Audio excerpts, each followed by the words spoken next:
Ngongebele mipo na kopesa bino basango na biso ya mokolo mwa lelo tozali bongo mokolo mwa zomi na moko ya sanza e ya zomi na moko mobu koto mibale na tuku mibale na mitano totala nini tolangeli bino lelo. FARDC tima nzaka na mboka Mahanga au territoire Masisi pe Buhimba na Walikale bisika baimboka bakima pona bitumba kati ya F123 na bawazalendo. F123 pameli FARDC tezali kosalela ba drone na yango pona kobwaka babamba na luki au territoire ya Masisi bisika baimboka bazali kovanda.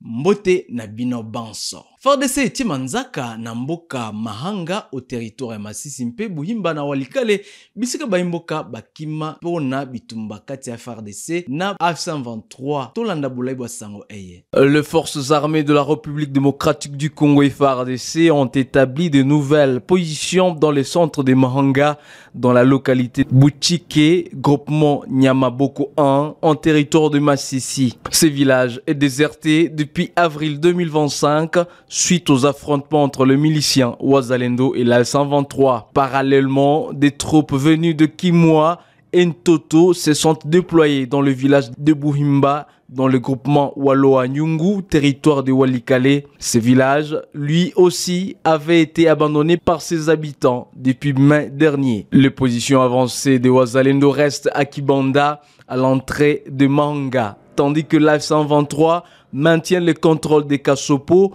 où plusieurs tentatives de Wazalendo pour déloger les combattants au cours des 5 derniers mois ont échoué. La situation est relativement calme. Depuis hier, les militaires des FARDC se sont installés à Buhimba et Mahanga pour sécuriser ces villages. Nous espérons bientôt pouvoir regagner nos habitations.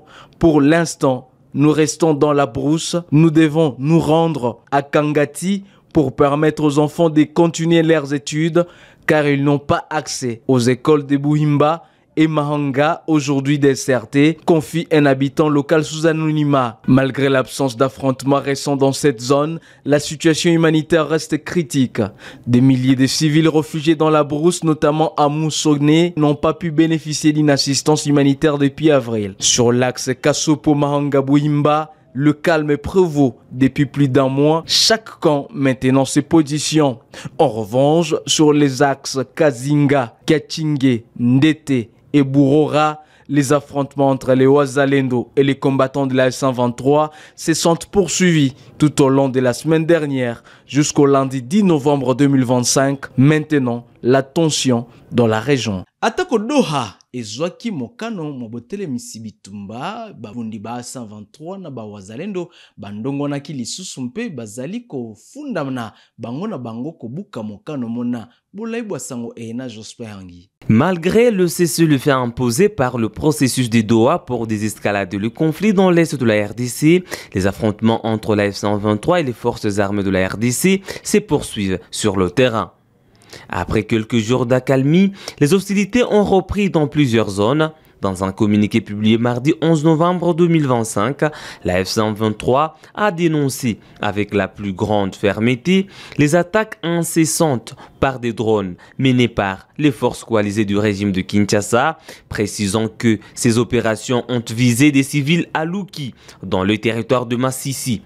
Le porte-parole de l'organisation Lawrence Kanyuka a réaffirmé l'engagement de la F123 à protéger et défendre les civils lâchement pris pour cible par les forces de Kinshasa. Fin de citation. De son côté, l'armée congolaise a accusé dans un communiqué du 8 novembre 2025 les rebelles de la F123 alliés au groupe Twirwaneho d'avoir mené plusieurs attaques contre ses positions dans le nord et le sud Kivu.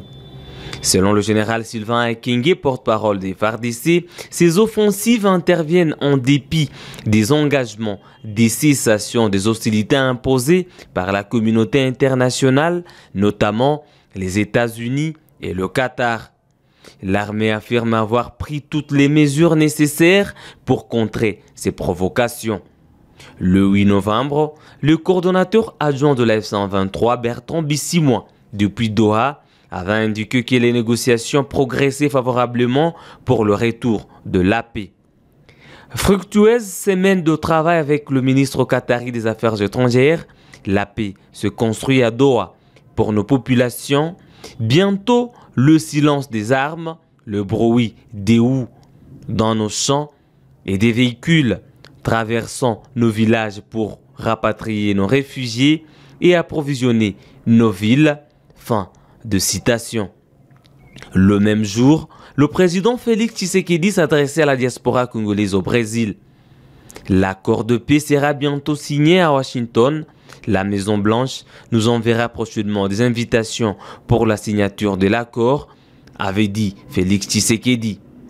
Cependant, selon des sources concordantes, aucune signature n'était prévue ce mardi entre la F-123 et le gouvernement congolais.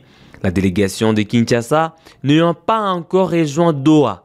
Bakonzi ba 123 babanisaki lelo misala mia bokomisi nkombo ya bakumbi tukutuku ba etuka Nord Kivu mosala moye mosalemi natina batela baimboka bayeba mataka batukutuku nzokande gafichi semikore moye 123 asakola kete bakumbi tukutuku bakozwa mukanda na bango pe bakosumba yango dollar moko ya Amerika. Lancement officiel de l'identification des motards au Nord Kivu ce 11 novembre 2025 à la mairie de Goma. La cérémonie a été lancée par le coordonnateur provincial de la démobilisation et recrutement au sein de la F-123, M. Gafiche Semikore, qui a représenté le gouverneur Bahati Musanga Erasto dans cette activité. Il était accompagné du maire de la ville Kate Mondalienne Julien, du coordonnateur provincial de la CSMT Nord Kivu, une organisation des conducteurs de motocycles et tricycles Christophe Kazungu et d'autres cadres du mouvement de la F-123. Des fiches d'identification et des notes de perception ont été présentées aux motards par l'autorité provinciale. Il a été décidé qu'une fiche d'identification s'achète à $1 ou soit 2500 francs congolais. Chaque motard devra se faire identifier pour mettre de l'ordre dans ce secteur et ceci pourra contribuer à la sécurité des motards. Gafiche Semikore confirme l'accompagnement du gouverneur aux motards dans l'exercice de leur métier. Il a toutefois demandé à tous les conducteurs de motos de s'en approprier. C'est le lancement de l'identification des motards. C'est ce qu'on en fait. Ce qui a été dit d'abord, le motard ne doit pas dépasser 2500 francs, l'équivalent $1. Parce que la fois passée, on demandait beaucoup d'argent chez le motard. Le gouverneur a refusé, il a dit que les motards doivent aussi avancer et donc ils doivent se développer. C'est pourquoi il a demandé seulement $1, l'équivalent de 2500. Pour reconnaître le motard, savoir nous avons combien de motards, parce qu'il y a des infiltrés aussi d'État qui entrent, qui se disent motards et pourtant non. Donc nous devons savoir le motard exactement, son nombre de combien. Grande est la satisfaction du côté des motards qui estiment que cette identification leur permettra de bien exercer leur activité. Certains motards interrogés ont remercié le gouverneur du Nord Kivu, Bahati Musanga Erasto, pour son accompagnement et pour la réduction des frais d'identification. Sisi kama vile bamotari ya vile ya Goma tunashukuru sana kwa ile jambo, kwa sababu inakuwa muda mrefu sana yenye tulikuwa tunashindwa kuidentifie motari ni nani na jambazi ni nani. Sasa kupitia hii identification itatupermettre kuexercer kazi yetu mzuri, parce kuna watu mingi sana wenye wanavala jina yetu wanafanya mambo yenye haifai. Mais kupitia hii identification yenye inakuwa lancée leo, vraiment sisi tunafurahi sana. Notons que les premiers motards déjà identifiés ont sur place reçu leur fiche d'identification. Aux autres motards de faire le même exercice car une équipe d'identificateurs et de percepteurs est déjà déployée sur le terrain. Nanguma Bukavu bakonzi ba 123 bazali kokubisa misala ya kobongisa balabala na tina ya kosunga baimboka basala misala ya bango na lolenge longo bani baimboka batonisamaki na esengo. Les travaux de pavage entrepris sur plusieurs routes secondaires de la ville de Bukavu par l'Alliance Fleuve Congo AFC M23 évoluent normalement à la grande satisfaction de la population bénéficiaire. Ces initiatives traduisent la volonté du mouvement d'améliorer les conditions de circulation et de favoriser le développement urbain durable. Parmi les chantiers en cours figure notamment celui de l'avenue Mbaki au quartier d'Endéré dans la commune d'Ibonda où les travaux évoluent à la vitesse vitesse de croisière. Ce projet vise à rendre plus praticables ces tronçons où l'accès est resté difficile depuis longtemps, réduisant ainsi le calvaire quotidien des habitants. Les bénéficiaires rencontrés sur place n'ont pas caché leur reconnaissance envers les autorités de l'AFC M23 pour cet acte concret de développement. Vraiment, ça va. Il est ça, le point à Kaleka un peu canani, mais il dit qu'il une semaine, watakuwa balishafika au moins mangambo. Vraiment tunafurahi na kazi. Puis balitia mapavé kwa bakasabwa ka imbaki ni kwa pas depuis 1983. Ndio mimi na batia maika. Sikona bia hivi. Mais hivi quand même merci kwa gouverneur na kwa viongozi wako na vraiment wanatukumbuka sana na asante sana kwa yote wako natufanyia. Vraiment tunafurahi na. Cependant, plusieurs habitants de la ville émettent les vœux de voir ces initiatives s'étendre à d'autres routes secondaires aujourd'hui en mauvais état. C'est le cas notamment des avenues Sayo, du lac et du plateau où la circulation devient de plus en plus difficile, surtout après les pluies. Ces routes, autrefois utilisées comme voie de déviation en cas d'embouteillage sur le boulevard Patrice Emery Lumumba, sont aujourd'hui à peine praticables. Les usagers rencontrés appellent ainsi les autorités de l'AFC M23 à poursuivre leurs efforts en étendant les travaux de pavage à ces axes routiers d'intérêt général. À travers ces multiples chantiers, l'AFC M23 démontre une fois de plus sa détermination à améliorer le quotidien des habitants de Bukavu et à impulser une dynamique de modernisation urbaine dans la province du Sud Kivu. Na etuka Ituri bilenge okati ya lisanga ya bango AJCC mpe basololakini mambi makimia na bilenge basusu batelega au territoire ya Irumu tolanda bolai bosango na Rachid Koudra Ngumba Bunia. Soucié d'y voir une jeunesse consciente face aux enjeux de l'ère, le Parlement des jeunes de l'Ituri poursuit sa campagne de sensibilisation sur la cohabitation pacifique, la cohésion sociale et les mariages civilo-militaires. C'est lundi 10 novembre 2025, une délégation s'est rendue à Telega, localité située dans le territoire du Rumou, pour échanger avec les jeunes du millier. Elle était accompagnée de la structure AJCC, Association des jeunes chrétiens au Congo. Les discussions portaient sur la consolidation de la paix, le renforcement de la confiance entre les jeunes et le FARDC, ainsi que la lutte contre les manipulations et les discours de haine. Gloire Abassé, responsable de cette structure citoyenne, a souligné que, au-delà des échanges, le Parlement des jeunes a aussi apporté son appui à l'entrepreneuriat local. Des kits ont été remis à des femmes pour encourager la couture et un ballon de football a été offert pour promouvoir la cohésion sociale. L'objectif de notre mission à Telega était de venir quand même se prévenir de l'état de l'île de notre jeunesse, leur conscientiser sur leur rôle dans la transformation d'une nouvelle société où ils doivent miser sur la cohésion et la cohabitation pacifique, mais aussi booster à tout prix qu'il y ait la prise de conscience en entrepreneuriat. Nous sommes venus accompagner nos collègues de AJCC qui ont leur centre. On a voulu assez que nous puissions dire aux filles et aux garçons que les groupes armés n'ont pas d'avenir. Ils ont intérêt à s'investir pour qu'il y ait la paix, le développement et les vivre ensemble.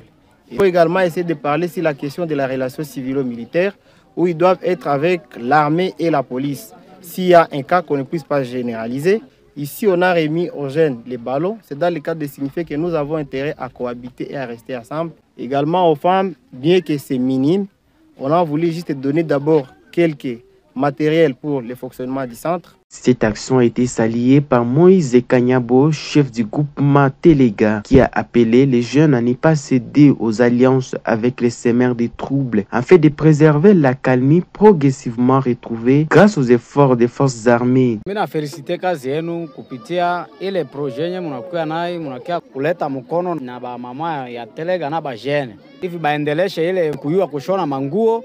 Hivi awasaidie vile bakazi ingine ile kwa mimi naona iko maendeleo mzuri kunuvua Telega.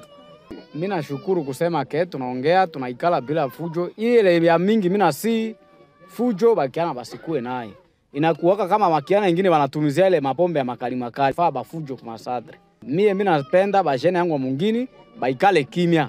Na ile bayenye biku naendaka kufaa ba fujo. Biku naenda kala karibu ba soda. Kuanja kusota kama balombe bafranga kisha yake raporo kunakuya. Cette descente s'inscrit dans une série d'activités citoyennes initiées par le Parlement des jeunes pour rapprocher les communautés, restaurer la confiance avec les forces de défense et promouvoir un climat durable de paix. Un message fort dans une région encore marquée par les séquelles des conflits, mais résolument tournée vers la reconstruction. Ndaku ya bantoma na Kinshasa ebimisaki mukanda ya baiba nso bakomisaki komo na bango pona maponami o bibonga biyike. Clotilde Mutitande akomaki yemoko ebonga ya kalaka molandi ndenge moko mpe na emeboji na ebonga ya mokambi. Bato basusu lokola Gracien Rakampe Christelle Voine batosaki te mibeko o mikanda mya bango mpe batiamaki pembeni tolanda. La Constitution de la République démocratique du Congo du 18 février 2006, telle que modifiée à ces jours, spécialement ses articles 100, 110, 112 et 113, vu l'arrêt Ercons 2192 de la Cour constitutionnelle rendu le 29 mars 2024, déclarant conforme à la Constitution le règlement intérieur de l'Assemblée nationale, vu le règlement intérieur de l'Assemblée nationale, spécialement en ses articles 26 et 27, vu les décisions numéro 001-P-AN-IGCTM 2025 et la décision numéro 002-CAB-AN-IGCT 2025 du 4 novembre 2025 portant respectivement publication du calendrier de l'élection et de l'installation du président ainsi que du rapporteur adjoint du bureau de l'Assemblée nationale et nomination de membres de la commission technique chargée d'examiner les dossiers des candidatures y afférentes, considérant les conclusions de cette commission technique chargée de l'examen des candidatures présentées par la majorité d'une part et l'opposition d'autre part, ainsi que des candidats non inscrits, publie et affiche les listes suivantes des candidats retenus. 1. Liste de candidats à l'élection du président. Est retenue la candidature de l'honorable Boji Sangara Aimé, présentée par la majorité à l'Assemblée nationale. 2. Liste de candidats retenus à l'élection du rapporteur adjoint, honorable Mutita Kalonga Clotilde, présentée par l'opposition politique à l'Assemblée nationale. Faite à Kinshasa le 10 novembre 2025, les communiqués est signé par l'honorable professeur Isaac Jean-Claude Chilumbai Moussaou. Na Okatonga, mokeli mibeko tongo matata de Lions obokomi boye na Kasumbalesa apamelaki bozangi bwa lotilike obisika binampe nungu ezali kosalema na ndeloena basalima mbongo ya mike bazali konyukama obisika bina ntoma de Lions alaki kokota likambo liye na bozindo poete baimboka basala musala mabango na kimia inso totala. Les points du courant au niveau de Kasumbalesa, c'est vraiment un constat très amer. On parle de délestage qui vont au-delà de 50 délestages par jour. Et puis, ce qui va vous choquer, ce qui va vous énerver, la SNEL a déjà transporté les courants de Lubumbashi jusqu'à Kasumbalesa. Nous sommes entrés dans le nouveau station de la SNEL. Nous avons visité de matériel neuf. Donc, je peux vraiment me permettre de féliciter le gouvernement pour cette acquisition de cette station-là. Mais ce qui énerve, c'est quoi? Le courant est là, dans la station, mais le courant n'est pas distribué à la population. Alors, nous avons vraiment voulu savoir pourquoi ce courant n'est pas distribué à la population. Alors, pourquoi l'État a investi pour amener cette station ici? C'est comme un parent qui pourrait préparer de la nourriture est prête, la table est arrangée, mais ces parents-là refusent que les enfants puissent manger cette nourriture. Donc ça nous a vraiment énervé. Donc nous quittons vraiment Kasumbalès avec un état d'énervement. Et je pense que quand nous allons arriver à Lubumbashi, nous allons pousser le président de l'Assemblée provinciale pour interpeller le directeur provincial de la SNEL pour qu'il nous dise réellement qu'est-ce qui se passe ici. Tel que vous le savez, il y a la loi qui réglemente les activités à la frontière. Et les services qui sont habilités à fonctionner à la frontière sont 4. Il y a ajouté aussi la police des frontières. Les 4, là, c'est la DGM, la DGDA, le service de quarantaine, la police des frontières. Alors, ces services-là, c'est eux qui sont censés faire le travail, même dans les couloirs. Mais ce qui est terrible, ce qui est bizarre, ce qui énerve même, quand vous quittez, derrière, juste là-bas, à la sortie du couloir, il y a les services, c'est quadruple. Quant à ce qui concerne ces services-là, non habilités, nous leur demandons de quitter là-bas. Na Brazzaville, ministre ya hydrocarbure Akasia Bandubola Mbongo aponami lokola mokambi molandi wa lingomba lia bikolo biye bisalaka petrolo na Afrika. Akasia apemelaki bozangi bokengi boye bozali kokoba na este ya ekolo RDCMP asengaki na bayi molongo bandima ete solo bobomi bwa bato ebele tope génocide ezali kosalema kuna. C'est un réel plaisir et un profond sentiment de fraternité africaine que je prends la parole aujourd'hui à Kintele, au cœur de cette belle initiative portée par l'AO, consacrée au contenu local dans les secteurs des hydrocarbures, sous le thème amélioration de la qualité des biens et services locaux. Permettez-moi de rappeler du haut de cette tribune que pour parler des contenus locaux dans l'industrie pétrolière et gazière, un impératif s'impose, la paix. Mon pays, la République démocratique du Congo, fait face à une agression injustifiée et persistante de la part du régime du Rwanda à travers le soutien avéré du groupe armé AFC M23.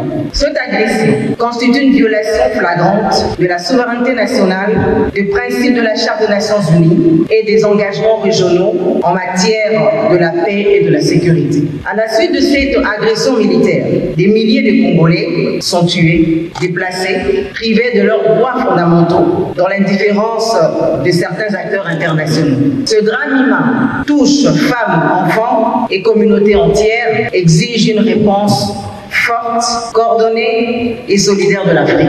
Il ne peut y avoir que de sécurité énergétique, de développement durable, ni coopération sincère sans respect de la vie humaine. Face à cette tragédie, la République démocratique du Congo appelle solennellement la communauté internationale à reconnaître les génocides congolais, génocostes, et à traduire tous les responsables de ce crime le plus ignoble, particulièrement le régime rwandais, conformément aux normes du droit international et aux mécanismes de justice appropriés. Tala suka basango na biso mkolmo lelo matono mingi na bino banso babolandaki biso botikala malamu o mabota mabino banso mpe tokokuta na susu mkolmo lobi.